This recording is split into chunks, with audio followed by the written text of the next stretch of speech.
Hello everyone, very good evening. So आज हम लोग कुछ और ऑफेंसेस अगेंस्ट वुमेन बात करेंगे। ठीक है, तो इसमें सेक्शन 67 की बात करते हैं। 67 पढ़ेंगे, 69 पढ़ेंगे और उसके बाद 70 पढ़ेंगे जो गैंग रेप की बात करता है। 67 क्या कहता है? Whoever has sexual intercourse with his own wife who is living separately, whether under a decree of separation or otherwise, without her consent। अब कहता है, लिसन दिस इज वेरी अजीब सा सेक्शन। अगर कोई हस्बैंड अपनी वाइफ से सेक्सुअल इंटरकोर्स कर लेता है, ठीक है, बिना कंसेंट के कर रहा है। एंड सेकेंड थिंग इज, और वाइफ सेपरेटली रह रही है। नाउ अंडरस्टैंड दिस, सेपरेटली दो तरीके से रह सकती है। ठीक है, या तो कोर्ट से जुडिशियल सेपरेशन या ऐसी कोई डिग्री उसको मिल चुकी हो, अलग से रहने की उसको डिग्री मिल गई हो, और अदरवाइज मतलब बिना कोर्ट के डिसीजन के भी अगर वो अलग रह रही है, ठीक है, देन अगर आपने जाके बिना कंसेंट के उसके साथ सेक्स कर लिया है, then as a man you will be punished with an imprisonment of either description of a term which shall not be less than 2 years but which may extend to 7 years, minimum 2 साल, maximum 7 साल की सजा है, और punish fine भी चढ़ेगा। ना मेरा कंटेंशन इससे ये है कि लेट्स से कि यहाँ पे जो वर्ड लिखा ना, who is living separately without whether under a degree of separation और अदरवाइज, तो माय कंटेंशन इज कि मान लीजिए हस्बैंड वाइफ में फाइट हो गई है और वाइफ से इसकी मैं जा रही हूँ अपने मायके में रहूंगा, जाके I will be staying in by in lodge house. ठीक है ना, यहाँ पे हम लोग ने ऊपर जो मैरिटल रेप वाला इशू समझा था, तो यहाँ पे वो सेक्शन तो नल एंड वॉइड हो गया एक तरीके से। ठीक है, यहाँ पे हम लोग ने जहाँ पे मैरिटल रेप वाला कल सेक्शन पढ़ा था ना, जो उसमें कहा था कि मैरिटल रेप ऑफेंस नहीं है। उसमें ये था कि if you are having sex with your wife who is above the age of 18 then that is perfectly fine. ठीक है, वो पढ़ा था। नाउ माय क्वेश्चन इज कि if a wife due to some tension between husband and wife she decides to go and stay with her in lodge for some days, ठीक, लेकिन husband को उसको याद आने लगी, हस्बैंड उसको मनाने जाता है, वहां पे चीजें ठीक हो गई हैं, ठीक है, और कंसेंशुअल सेक्स हो जाता है वहां पे, but that will be constituted as an rape.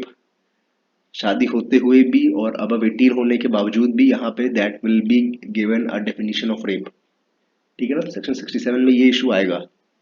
ठीक है ना। यहाँ पे इन लॉस की बात छोड़िए, अगर वाइफ बाहर चली जाती, कहती है कि मैं बिजनेस ट्रिप पे जा रही हूँ, क्योंकि ऐसा काफी वुमेन एम्पावरमेंट लड़कियां पढ़ रही हैं और बाहर जाती है काम करने, तो वहां पे भी ऐसा हो सकता है। ठीक है ना, सेक्शन 67 में ये इशू आएगा। Let's see how our judicial system tackles this. ठीक है ना। और अब जो मस्ट टॉक्ड अबाउट सेक्शन 69 की बात कर लेते हैं। Whoever, by deceitful means or by making promise to marry a woman without any intention of fulfilling the same, without any intention of fulfilling the same, ठीक है, यहाँ पे सेक्शन में जो लिखा उसकी बात करेंगे। उसका इंटेंशन नहीं था उसके साथ शादी करने का, then also the person had sex, has maintained sexual relationship with a woman, such a sexual intercourse not amounting to the offence of rape shall be punished with imprisonment of either description of term which maximum 10 years, मतलब maximum 10 साल की सजा हो सकती है आपको। ठीक है, deceitful means can be anything. ठीक है, और यहाँ पे ये चीज है कि without intention of fulfilling the same, तो माय क्वेश्चन जो इसमें प्रॉब्लम्स ये आएंगी कि मान लीजिए कि what at the time of having a sexual intercourse उसका इंटेंशन था शादी करने का, ठीक है, बट लेटर ऑन चीजें बिगड़ गई और थिंग्स फेल अपार्ट और शादी नहीं हो पाया, व्हाट देन? ठीक है, does having sex, consensual sex with a woman means that you have to marry that woman? ठीक है, ये क्वेश्चन पोज कर रहा है ये section 69। If in order to you have to escape the liability इधर you don't have sex with the woman, ठीक है, if you have a consensual sex with the woman, उसमें ये क्वेश्चन रेज कर रहा है सेक्शन 69। ठीक है, देखते हैं इसको जुडिशियल सिस्टम कैसे इसको रेज करेगा। इसको कैसे टैकल करता है, ठीक है। सेक्शन 70 क्या बात करता है? सेक्शन 70 गैंग रेप की बात करता है। तो गैंग रेप में क्या है, where a woman is raped by one or more persons constituting a group or acting in furtherance of a common intention, each of those persons shall be deemed to have committed an offense of rape। ठीक है ना, gang rape में every person will be